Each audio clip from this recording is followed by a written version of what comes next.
Dales. Muchas gracias. Gracias, muchas gracias por la invitación. Me honra mucho poder dirigirme a este público. Es un público para el que yo he trabajado, que me conocen por el libro que todos usamos, que yo cuando lo hice lo pensé que fuera un libro para los médicos y para los físicos, sobre todo para los físicos. Entonces, me siento muy honrado de poder hablarles, de poder salir del público de los médicos y poder dirigirme a los físicos. Y por supuesto que el trabajo en equipo es muy importante y aquí el tecnólogo, el físico, el médico, todos somos tan importantes dentro de nuestro equipo. Pero muchas veces nuestro trabajo no se hace tan en equipo como debiera hacerse. Eh, Imagínense lo que traen mostrándonos todos los juguetes que nos han mostrado, todas las plataformas, todos los sistemas de planeación, todas las incertidumbres que tiene cada uno de los sistemas de planeación, cada una de las plataformas de radiocirugía que nos han mostrado. Imagínense eh, hacer el salto de pasar desde la radiocirugía intracraneal que hacíamos antes a hacer radiocirugía extracraneal con targets muy complejos como el target de pulmón, con heterogeneidad, con el hueso, con movimiento, con todo es muy complejo. Imagínense para quienes diseñaban los ensayos clínicos lo que significó poder poner a todos estos micos en una foto cuando alguien tiene gamma knife, otro tiene cyber, otro tiene... Claro, para efectos prácticos de decirles, bueno, vamos a sumarnos todas las tecnologías, hacer un estudio multicéntrico y vamos a intentar entre todos acordar cómo vamos a decidir que vamos a aprobar un plan o que vamos a decidir que algo tiene un índice que está correcto o no y que el plan de tratamiento cumple o no. Sobre eso es sobre lo que me voy a dedicar en esta charla. Primero voy a hablar un poco sobre los índices tradicionales y cómo estos índices tradicionales tuvieron que tener unas modificaciones cuando pasamos de hacer radiocirugía intracraneal a hacer radiocirugía extracraneal con targets complejos. Luego quiero hablarles un poco sobre el sueño que tengo y que quiero vendérselos y quiero que sea el sueño de todos y de todos en cada una de las instituciones y de todos en Colombia finalmente, de estandarizar la práctica con respecto a la planeación y aceptación de planes de tratamiento.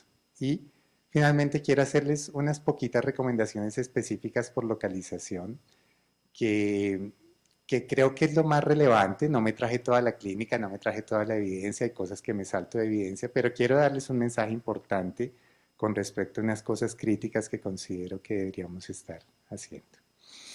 Entonces, los índices de radiocirugía de uso estándar que teníamos antes era pues el índice de conformidad que conocemos todos, el R100, un índice de cobertura. Luego aparecieron unos índices relativamente nuevos que fueron el índice de dispersión de dosis alta, el índice de homogeneidad que era un índice clásico, y otros dos índices que también fueron relativamente nuevos, que fueron los índices de caída de dosis o el índice de gradiente de dosis, que era el R50, y el de 2 centímetros, ¿sí? que están puestos en el libro. Digamos, dentro de los índices tradicionales, índice de conformidad, pues hay varias formas de calcularlo, hay por lo menos 4 formas que tienen acá. El índice pues tradicional, que es el que casi siempre se usa en todos los ensayos y quizás es el que tradicionalmente hemos conocido más, es el índice de conformidad del RTOG, que pues nos habla sobre un índice ideal que debería tener un valor de 1 y que en los ensayos clásicos más antiguos debería considerarse como un ideal de entre 1 y 2, pero que en los ensayos modernos ahora debería ser de menos de 1.2, con desviaciones que antes permitían mucho, permitían que el volumen fuera mucho más grande que el target, que podía ser hasta entre 2 y 2.5 en desviación, o que podría estar poco cubierto el target con índices de conformidad entre 0,9 y 1, entendido eso como una desviación menor, o como desviación mayor cuando superaba el 2.5 o era inferior a 0,9, lo cual ahora es cuando supera el 1,5. O sea, en el índice de conformidad hemos tenido cambios importantes porque ya no somos tan permisivos con ese índice de conformidad como antes éramos.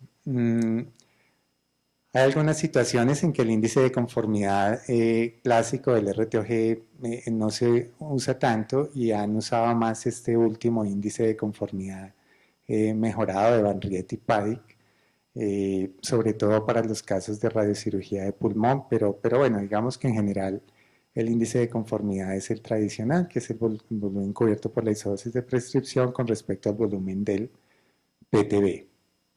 Teníamos un índice de cobertura tradicional, ese índice ya como que dejamos de usarlo un poco porque el índice de cobertura tradicional como que con la prescripción lo logramos, entonces lo que antes veíamos como cobertura pues siempre lo logramos con la prescripción, o sea que dejamos de usarlo, pero pues siempre tenemos que tener en mente que el target esté bien cubierto y para eso uno o piensa que esté bien cubierto por la prescripción o construye el índice para asegurarse de que lo esté. Ese índice pues indica que debería estar cubierto por lo menos en un 90% y con una baja cobertura entre 0,8 y 9 y cuando hay una desviación mayor que no permitiría tratar el paciente en general en los protocolos modernos es cuando el índice sería inferior al 0,8. Luego hay un índice de dispersión de dosis altas que sigue vigente en los ensayos, pero que yo creo que nunca lo tenemos porque normalmente no tenemos dispersión de dosis alta o por lo menos de dosis tan altas como estas.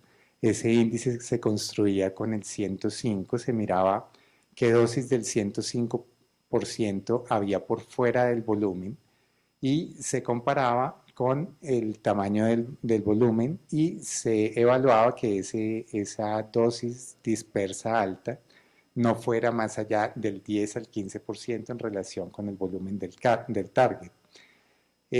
Pero casi nunca tenemos situaciones en las que tenemos con las plataformas modernas dosis dispersas tan altas por fuera del target. Pero bueno, si las tuviéramos, tendríamos que considerarlo y siempre hay que mirar que el 105% no se salga tanto del volumen, pero en la mayoría de los casos creo que no. Acá hay otro índice que es un índice que bueno, tiene varias formas de calcularlo, que es el índice de homogeneidad. Ese índice de homogeneidad, miren que cuando nos presentaron lo que pasaba con el Gamma Knife, nos decían, bueno, está prescrito al 20, pero con un punto máximo de 37, de 35, de 36. Y claro, cuando hacen las bolitas del Gamma Knife y se suman las bolitas, pues las intersecciones de las bolitas y a veces 3 bolitas, 4 bolitas, resultan siendo puntos muy, muy calientes dentro del volumen en los targets del Gamma Knife. Entonces, claro, antes en la radiocirugía intracraneal, pues los ensayos permitían que esos puntos calientes en Gamma Knife se fueran muy altos, 150, 160, pero por eso les digo que ahora cuando sumamos todas estas plataformas y todas estas tecnologías, tenemos que poder también sumar la forma en la que vamos a interpretar si un plan está correcto o no.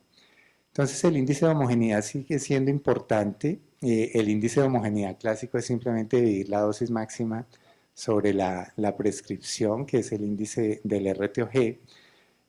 Pero pues esa dosis máxima, dependiendo de si la plataforma tiene una cierta incertidumbre, puede ser muy, muy incierta, ¿no?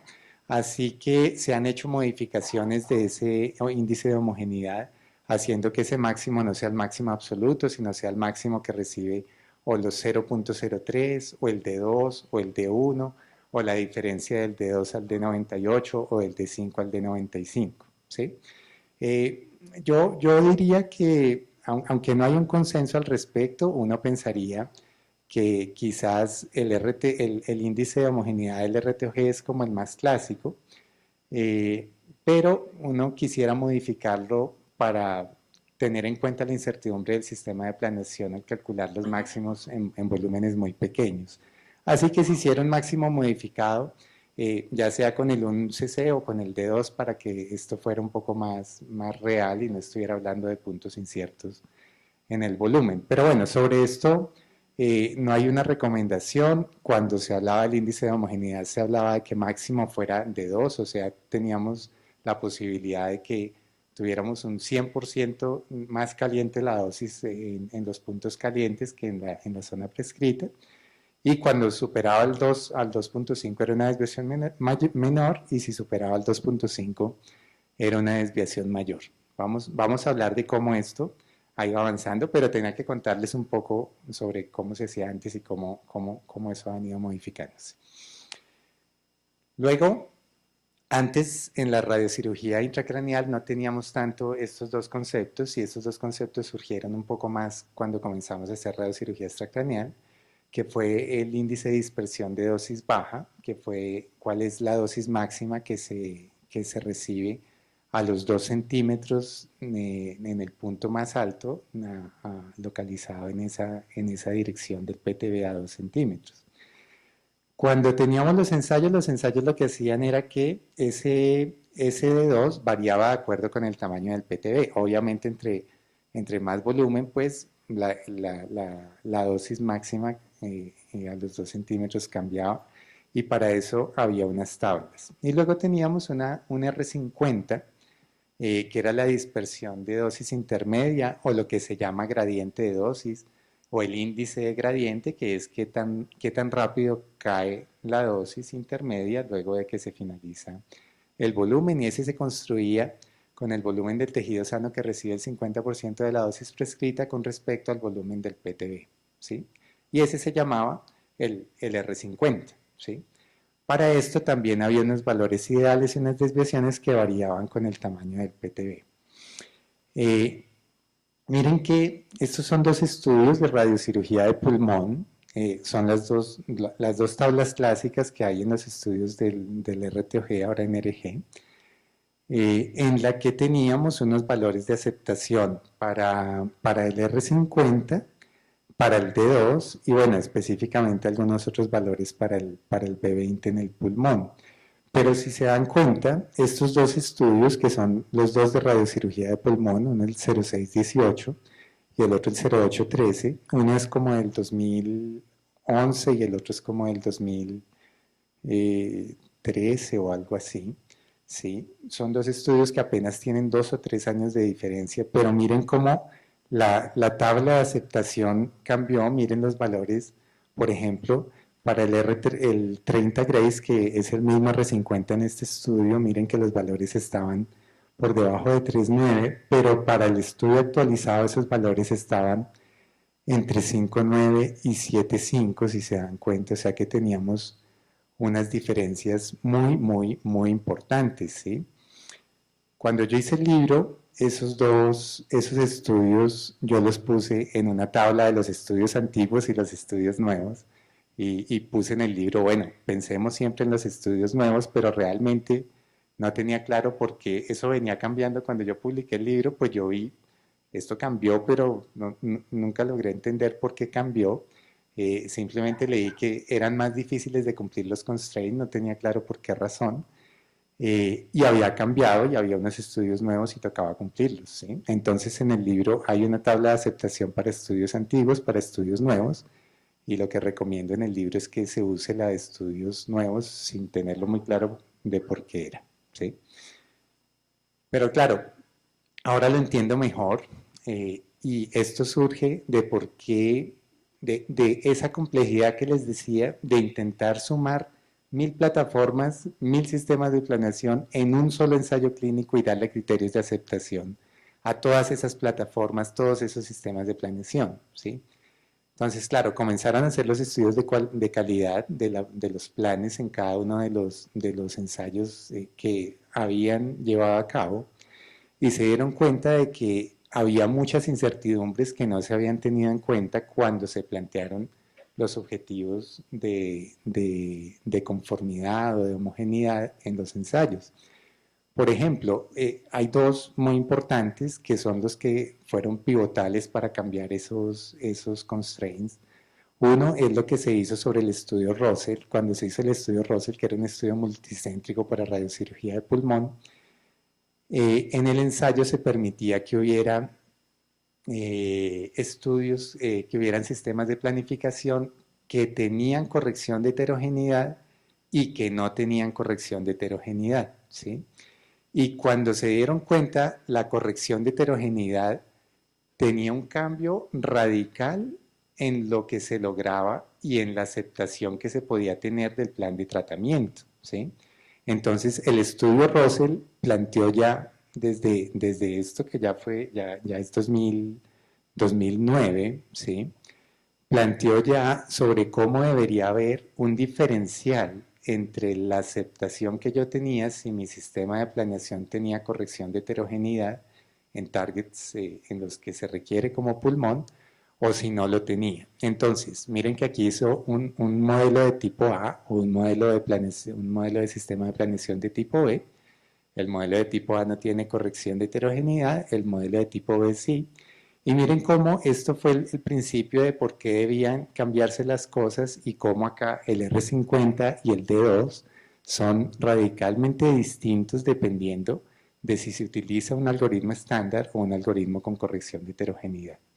Entonces aquí comienza el principio de por qué comenzaron a cambiar estos criterios, ¿sí? Luego, bueno, entonces ya comenzó el estudio 0813. En el estudio 0813 ya no se permitió que se incluyeran en el estudio multicéntrico sistemas de planeación en los que no hubiera corrección de heterogeneidad. Ya todos debían tener corrección de heterogeneidad. Pero luego volvieron a hacer la revisión de datos, de calidad de datos en la planeación, y este es otro estudio pivotal en cuanto a la justificación de por qué hubo que cambiar los índices, porque habló sobre cómo la corrección cuando se utilizaba Monte Carlo daba diferente a cuando se utilizaban modelos de superposición. Y esa diferencia era tan importante que hacía que cerca de 30% de los pacientes no cumplieran cuando se utilizaba el algoritmo de Monte Carlo versus el de superposición. Entonces, aquí hay un ejemplo de un paciente, esto no tiene un pointer. Bueno, un ejemplo de un paciente de este lado. Tranquilo. Gracias. Bueno. No se ve casi nada. Bueno, por lo que está en negrito. Este es el que tiene superposición. Este es el que tiene Monte Carlo.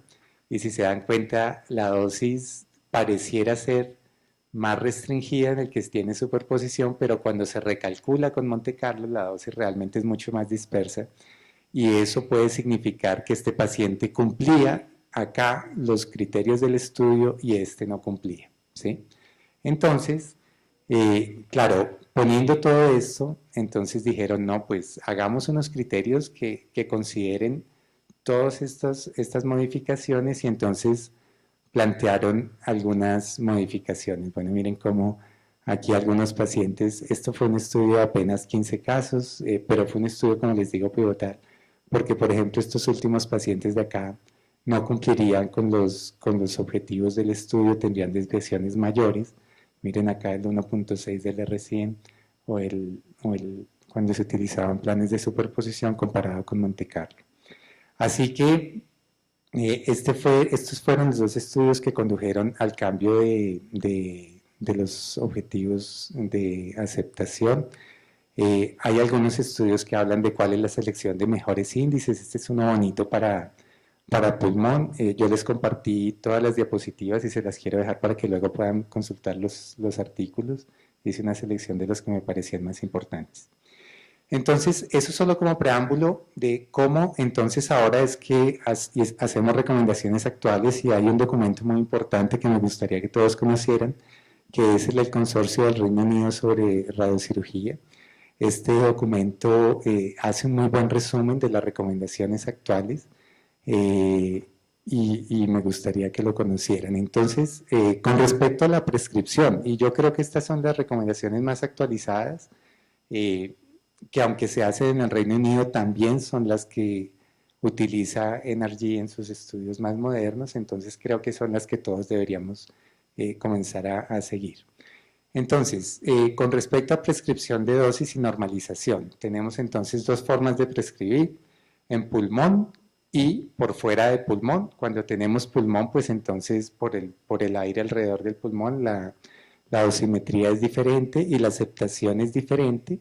El 99% del PTB debe recibir el 90% de la prescripción, pero en otros sitios diferentes a pulmón, en los que no tenemos aire alrededor del volumen, pues vamos con el 95% del PTB recibiendo el 100% de la prescripción, es la recomendación estándar en prescripción. En conformidad, resulta que el R50 o el R100 que usábamos antes comenzó a tener un problema. ¿Cuál fue el problema del R50 y el R100? Que cuando miraron los estudios de calidad sobre los pacientes que habían estado en ensayos clínicos de radiocirugía, se dieron cuenta que cerca del 25% de los pacientes no recibían la dosis prescrita sobre el PTB, ¿sí? Entonces, si uno calculaba el R50 como el 50% de la isodosis prescrita sobre el volumen del PTB, pero el PTB no estaba cubierto en 25% de los pacientes, pues entonces estaba uno haciendo trampa, ¿sí? Porque el volumen del PTB pues era más pequeño, el volumen del PTB cubierto por la isodosis era más pequeño que el volumen del PTB porque no quedaba bien cubierto. Entonces, si no quedaba bien cubierto, calcular el índice así, pues era trampa, así se cumple más fácil, ¿no? Entonces, se inventaron otra cosa que se llama el índice de gradiente modificado y el índice de prescripción de dosis modificado, que ambos se hacen igual sobre el volumen del 100% y el volumen del 50%, pero no con respecto al volumen del PTB, sino con respecto al volumen del PTB que recibe el 100% de la dosis prescrita. Entonces, ahí sí estamos haciendo una comparación justa, porque estamos viendo qué tan grande es la dispersión de dosis con respecto a la dosis prescrita y no a la dosis imaginaria del volumen que no llegamos a cubrir. Así que esto tiene unos cambios importantes. Así que el R50 y el D2, y esto de mi libro como que ya, ya está un poco revalorado, así que me toca actualizar el libro, pero bueno. Si se dan cuenta, estas tablas estaban muy largas, ¿no? Estas tablas estaban, miren que estaba por la dimensión del PTB, pero los constraints, por ejemplo, eran muy similares, ¿no? Por ejemplo, como hasta 20 centímetros cúbicos, este constraint de R50 era igual, y como entre 20 y 40 era igual, y luego por encima de 40 era similar, ¿sí? Entonces dijeron, pues no hagamos una tabla tan larga, simplifiquémoslo un poco, y entonces la recomendación actual, que es esta que está en el consorcio de la radiocirugía del Reino Unido, nos puso esto. ¿Cuáles son los requerimientos para dispersión en la prescripción? Y entonces nos simplificó la cosa y nos dijo, bueno, si el volumen es de menos de 20, de 20 a 40, de más de 40, entonces el objetivo es que sea 1,20 para menos de 20, 1,10 para 20 a 40 y 1,10 para más de 40, con esos valores de tolerancia que ven allí. Y esto sobre el R100, pero modificado, no sobre el R100 original que teníamos antes, que era tramposo. Luego tenemos unos índices de gradiente de dosis y esto hace una diferencia entre los índices de gradiente de dosis que se hacen para pulmón y para no pulmón porque tenemos dos situaciones diferentes. Entonces, para pulmón tenemos ese índice de gradiente modificado que sería el R50 antiguo pero sobre el PTB del volumen 100 y entonces nos dan unos target dependiendo del volumen que entonces son los que recomiendo que usemos en la actualidad para radiocirugía de pulmón y sigue siendo válido la dosis máxima 2 centímetros que la tienen allí y está puesto los valores para 3 y entre 5 y 8 fracciones y creo que este ha sido un ejercicio muy importante que ha hecho este grupo para poder unificar estos estándares. Y para los sitios que no son pulmón, hacen estas recomendaciones que son más estrictas. Las de pulmón son un poco más laxas, luego las de no pulmón son un poco más estrictas por lo de la corrección del aire, ¿no? Entonces, esto es lo que deberíamos estar usando en la actualidad. Con respecto a homogeneidad, tanto los protocolos del NRG como los de los europeos están haciendo una recomendación para los sitios de pulmón y para los sitios de hueso, ¿sí? O mejor dicho, para los sitios que son hueso y los que no son hueso, ¿sí? Porque en los que no son hueso se permite una inhomogeneidad grande de hasta 130 a 140% del volumen, particularmente para volúmenes pequeños, ¿sí? Y hablan un poco y quizás nos van a contar un poco más adelante sobre el impacto que tiene que yo permita que en el volumen blanco se suba la heterogeneidad con el fin de lograr una mejor conformidad. Si yo me pongo con un objetivo de homogeneidad muy alto en el target, voy a hacer que la conformidad no sea tan buena. Entonces, miren que a veces, no sé, por lo menos los que trabajamos con aceleradores, a veces en la prescripción como que entendemos la radiocirugía un poco parecida a la IMRT y no dejamos que caliente tanto, y a veces al no dejar que caliente tanto, no dejamos que la conformidad se dé como debiera darse. Entonces, tenemos permiso, aunque seamos aceleradores, tenemos permiso de calentarlo hasta el 130, 140, y los de gamma knife ya no tienen tanto permiso de estar en 160 y 170 y 200. Entonces, tenemos que irnos un poco más homogéneos. Claro, por supuesto que habrá casos de casos, ¿no? Y hay otra situación que es la situación del hueso, ¿sí? En el hueso, los valores muy heterogéneos dicen que puede afectar la integridad del hueso, y los estudios de radiocirugía en columna han mostrado que los puntos muy calientes se asocian a un incremento en el riesgo de fracturas óseas. Así que en hueso en particular la recomendación es que no nos pasemos del 120 al 130% a un CC, o sea que tenemos dos situaciones diferentes, y yo diría que no solo en las radiocirugías de columna, sino cuando hacemos pulmón, hacemos cualquier otra cosa, no dejar que el hueso se caliente más allá de 120 en un centímetro cúbico, porque eso tiene unas implicaciones importantes. Yo tengo un sueño, mi sueño es que todos trabajemos con un protocolo estándar. Definitivamente el tiempo no me alcanza para contarles todo lo que les quería contar. Pero estandarizar criterios en cada centro es muy, muy importante. Estandarizar criterios hace que cada uno pueda ver esta imagen de una forma parecida, y que todos en el país y en todos los centros, es que ni siquiera en cada centro estamos viendo la imagen de forma parecida. Cada médico lo ve diferente, cada físico lo ve diferente, cada quien acepta el plan de acuerdo a lo que sabe, y no tenemos unos criterios estándar, y no tener esos criterios estándar hace que la calidad de los tratamientos de los pacientes no sea la ideal, hace que no podamos hacer un análisis de nuestra propia data, y hace que definitivamente estemos lejos de poder ir a inteligencia artificial o iniciativas de Big Data, porque pues no tenemos estandarizado nada. Sobre eso es muy importante estandarizar las nomenclaturas. Ahí les puse el Task Group 263, que es el de estandarización de nomenclaturas.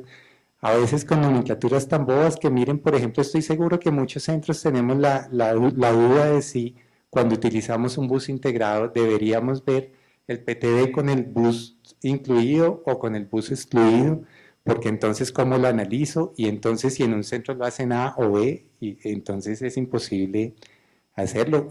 Por ejemplo, da una solución sobre cómo debería hacerse. Así que es la primera forma de hacerlo. Digamos que sobra, pero este es un solo estudio en los que muestra los beneficios de hacer templetes o protocolos clínicos en la práctica. Miren cómo en este estudio, en el tiempo de implementación, la dosis media del corazón bajó en un año, bajó cerca de la mitad cuando se comenzó a utilizar protocolos clínicos estandarizados y templetes de planeación. O sea que esto es muy importante, que esto no dependa del operador, que no dependa de lo hábil que soy, sino que dependa de que haya un templete estandarizado que pueda utilizar cualquiera, y que cada vez se pueda hacer de forma más estándar. Sí,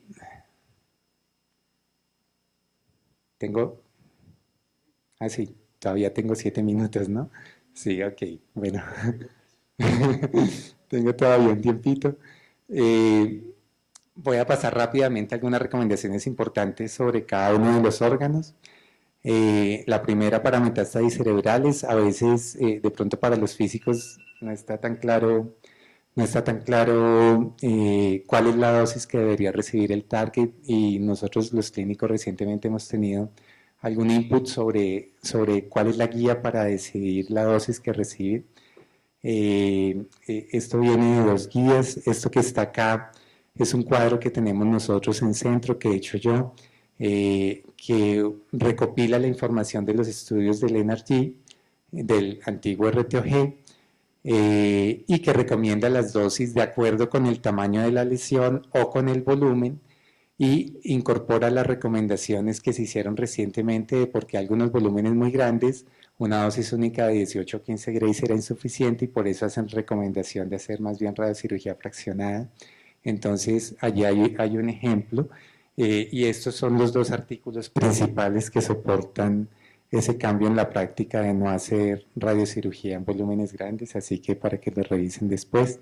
Astro también ha hecho recientemente su recomendación y ha dicho qué dosis debería recibir en las metástasis cerebrales, así que ahí está para que le den una miradita.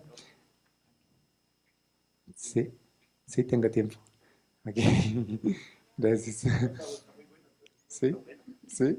Bueno, gracias, qué pena. Es que hay unas cosas puntuales que quiero mostrarles y creo que no alcancé, ¿sí? Bueno, gracias.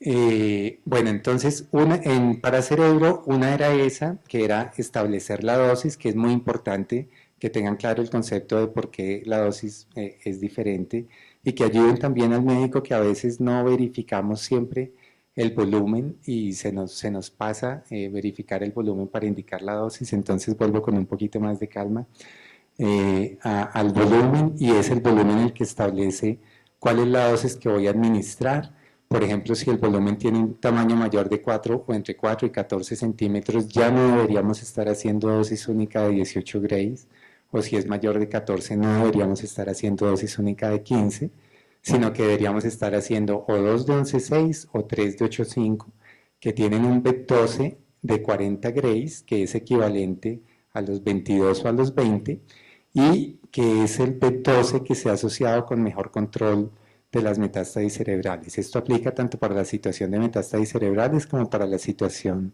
de malformaciones arteriovenosas. Y finalmente, unos volúmenes grandes que ya en cada centro, de acuerdo con su experiencia, decidirá si trata o no, que son los de más de 4 centímetros, entre 40 y 45. Dependiendo de la localización, del edema, de muchas cosas, se podría considerar hacer radiocirugía de 5 de 600, hacer una encefálica más bien con buzo integrado. Pero bueno, eso ya es un terreno oscuro ese, y depende un poco más de la experticia de cada centro. Eso es lo que dice Astro. Entonces, Astro no lo detalla tanto con volumen en centímetros cúbicos, sino simplemente con el tamaño de la lesión en su diámetro máximo. Recomienda para lesiones de hasta 3 centímetros tratarlas con 18 Grays, pero pensar en esquemas de dosis fraccionada, y hace una recomendación muy importante, que es tener en consideración el constraint de cerebro sano, ¿sí? Cerebro sano incluyendo el GTB, es esta recomendación de Astro, ¿sí? Entonces, el cerebro sano incluyendo el GTB, miren, incluyendo los volúmenes target, si el B12 supera los 10 centímetros cúbicos, ¿sí?, ese paciente no debería tratarse con una dosis única, ¿sí? La recomendación es que si el B12 supera los 10 centímetros cúbicos, el paciente se pase un esquema de radiocirugía fraccionada, ¿sí? Y de esto hay dos, no, gracias. De esto hay dos alternativas, ¿sí? La primera alternativa es la recomendación tal como la pone Astro, que el D12 sea de menos de 10 centímetros cúbicos, o la otra recomendación es excluyendo el tejido tumoral, sería el cerebro menos el GTB o menos el PTB, dicen unos, aunque casi siempre el GTB y el PTB son los mismos en radiocirugía, y hacer que ese sea menos de 8 centímetros cúbicos. Entonces uno tiene dos alternativas. Una, que el B12 sea menos de 10, si incluye en el cerebro el volumen, o la otra es que el B12 sea menos de 8 centímetros si excluye el GTB del volumen del cerebro, o sea, sería sobre cerebro sano, ¿sí? Si eso no se cumple, si no cumplimos el B12, el riesgo de radionecrosis se incrementa, y ese riesgo de radionecrosis se tiene que atenuar fraccionando la radiocirugía. Entonces, esa es la recomendación de Astro. Eh,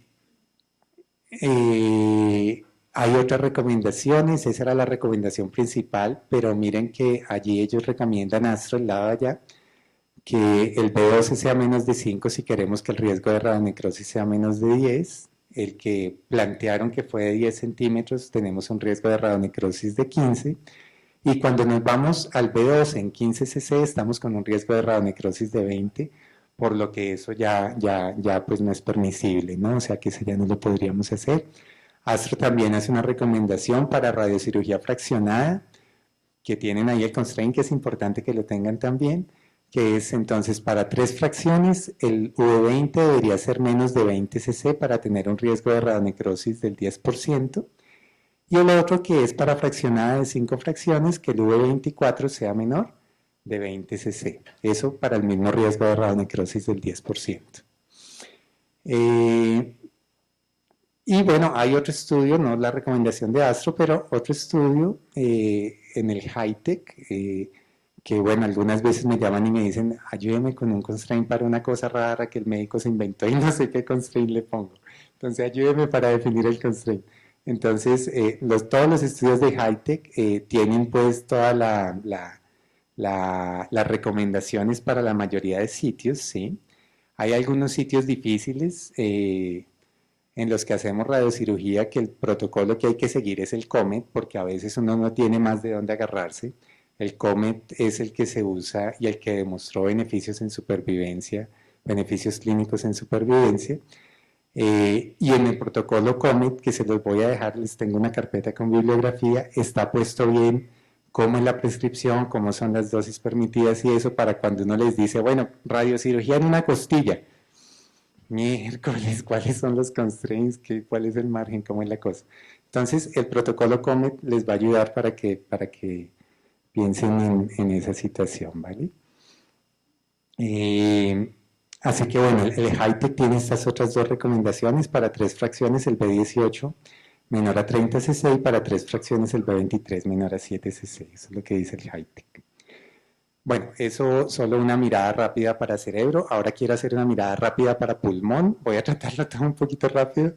Hay algo en lo que tienen que fijarse los físicos desde la planeación. Por supuesto que los médicos nos fijamos también, pero todo el equipo tiene que fijarse. Y es calificar sobre si el tumor de pulmón es un tumor central o periférico o un tumor ultracentral, porque la toxicidad de los tumores centrales y ultracentrales es muy alta, es tan alta la toxicidad que conduce a mortalidad del paciente por complicaciones derivadas de la radiocirugía, así que tenemos que tener esto muy claro. Y eso implica entonces la delimitación. Primero, en la delimitación hay una definición de tumor central, que es la definición clásica de Timmerman del RTG 0236, que era el bronquio, la tráquea distal, el bronquio principal y el bronquio secundario. El bronquio principal y el secundario, aquí ya viene terciario. Tráquea, bronquio principal, bronquio secundario. Esto debería estar definido dentro de los tejidos a riesgo, los órganos a riesgo, y a eso se le da un margen de 2 centímetros. Y si el volumen cae dentro de ese margen de 2 centímetros, tenemos un tumor central, ¿sí?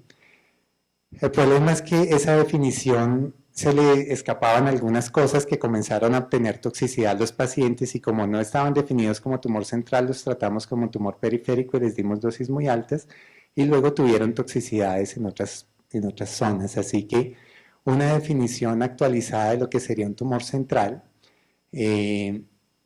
es esta que hizo el MD Anderson, un artículo que también le referencio allí, de cómo hacer radiocirugía en tumores centrales y cómo poder planear sobre una zona en la que no se puede volar. Y esa incluía no solamente el árbol bronquial proximal, sino también incluye el corazón, incluye la arteria, las venas pulmonares, incluye también otra cosa importante, que es el plexo braquial, el corazón, el esófago. Luego todo eso se pinta y a eso se le da 2 centímetros de, estos son 2 centímetros de margen, y eso se define como un tumor central, ¿sí? Y a mí personalmente, yo coincido con ellos en que un tumor central debería entenderse como esto, porque cuando lo hicimos así, las complicaciones de la radiocirugía fueron importantes, así que la definición de tumor central me parece más apropiada esa que otras. Y luego tenemos una definición de tumor ultracentral que quizás es esta como la más actualizada, aunque también tenemos otra del estudio Sunset. Esta es la definición del ensayo Hildus, que es nórdico.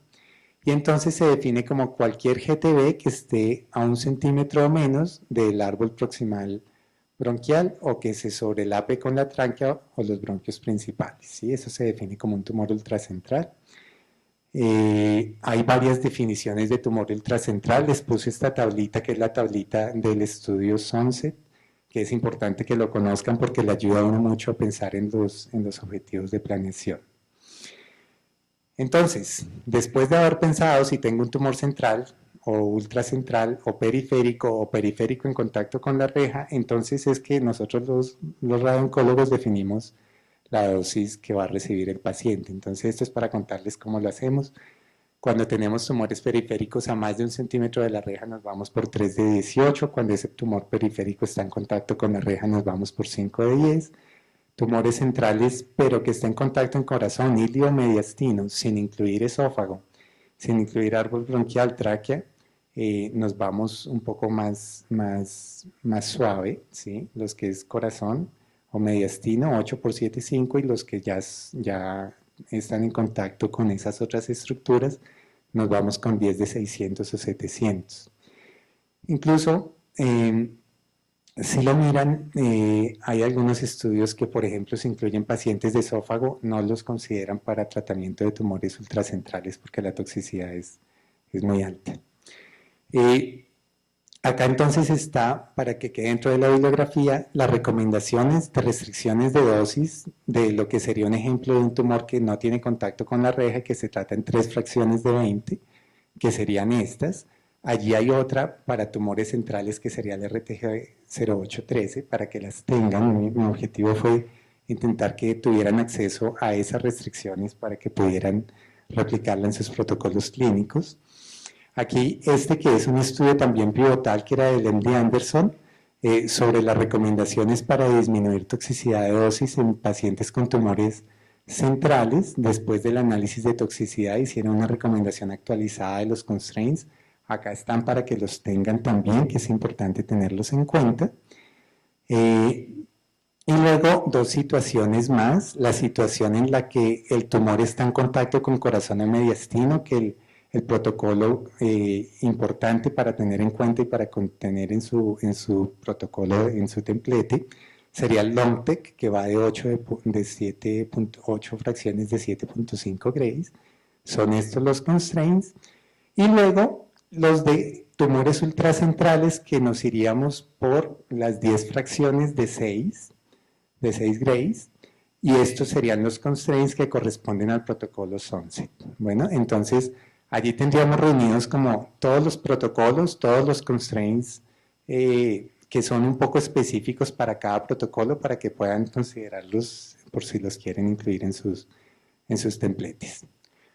Ahora, es que esta es una mirada rápida para que tengan nada más unas cosas que me parecieron importantes. Entonces, ahora metástasis hepáticas. En metástasis hepáticas hay unas que son ideales para radiocirugía, otras menos ideales y unas poco ideales. Las lesiones ideales cuando tenemos 1 a 3 lesiones de menos de 3 centímetros cada una, unas menos ideales cuando están entre 3 y 6, y unas que definitivamente son poco ideales, que son las lesiones de más allá de 6 centímetros cuando son más de 3 lesiones. Entonces en las ideales nos vamos con 3 fracciones de 13 a 20, en las menos ideales nos vamos con 5 de 10 a 12, y en las pocas ideales ya ahí hacemos una cosa rara que podemos ser 10 de 300 o 10 de 600, ahí sí dependiendo de cómo veamos los constraints, así que pues hay que analizarlo. Hay una cosa importante que apareció recientemente y es la importancia de la vía biliar central, la toxicidad y el daño hepático inducido por radiación está en parte mediado por los daños de la vía biliar central, y esto es uno de los órganos que recientemente recomendaron que se incluyera como órgano blanco, como órgano de riesgo para proteger cuando hacemos radiocirugía de pulmón, o sea que es algo que deberíamos estar pintando. La vía biliar central como una expansión de 15 milímetros desde la bifurcación de la porta hasta, desde la bifurcación de la porta arriba hasta la esplénica abajo, ¿no? Toda la porta, que pues al lado de la porta está la vía biliar y entonces a través de la porta se establece esa vía biliar. La recomendación de dosis, ay, no les puse este artículo, pero bueno, en los artículos de la presentación asociados va a estar, se me olvidó referenciar. Y recomiendan estas restricciones de dosis para que también lo tengan en cuenta, de restricción de dosis sobre la vía biliar. ¿Sí?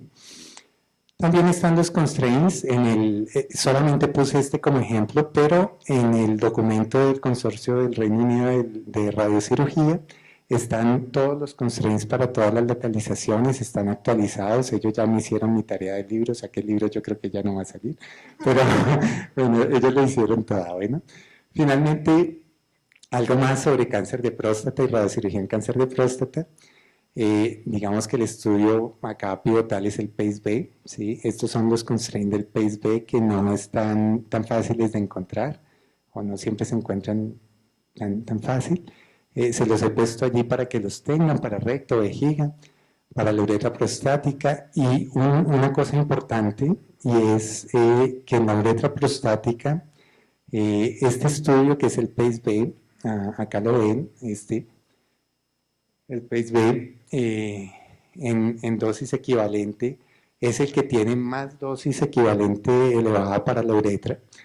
Y el estudio PACE-B hace 5 de 7,25 hasta 36,2 y permitía que la uretra, a ver, el constraint, miren que la uretra permitía que se fuera el B44 al 20%, ¿sí? O sea que permitía un constraint realmente alto para la uretra y parece que la toxicidad urinaria está mediada en buena parte por la uretra prostática y en este artículo sobre si la uretra prostática es el nuevo kid on the block, ellos nos dicen que deberíamos considerarla, sí, y nos hacen 3 recomendaciones prácticas. Uno, que delimitemos la uretra, ¿sí? Que si lo hacemos con resonancia, si tenemos resonancia, pues fusionemos y lo hagamos. Nosotros, por ejemplo, lo que hacemos es que le ponemos una sonda al paciente, luego se la quitamos y la fusionamos y dejamos la sonda pintada y pues el paciente no tiene la sonda en ningún momento, pero a esa sonda le damos un PRB de 3 milímetros y a ese PRB le hacemos un constraint con una dosis máxima, bueno, no estoy seguro, bueno, ahora le preguntamos a Jaime, porque habíamos discutido que estaba un poco difícil estos que eran los que pensamos que fueran los objetivos de recomendación inicial. Creo que son los que estamos siguiendo, ¿verdad, Jaime? Sí, son esos. Estamos haciendo estos, sí. Creo que habíamos tenido un poquito difícil la dosis máxima de 105, pero lo estamos logrando, sí. Entonces estamos con esa recomendación de dosis máxima a ese PRB de la uretra de 105, pero cuidado que no se puede enfriar. La uretra no se puede enfriar, tiene que garantizarse que quede cubierta por el 95, porque los estudios que lo enfriaron encontraron aumento en la recaída. Entonces no se puede enfriar, tiene que quedar bien cubierta. No se puede calentar, pero tampoco se puede enfriar. Entonces, bueno, esto fue abuelo de pájaro. Lo que pensé que podría ser relevante para el grupo de física. Les agradezco mucho la invitación.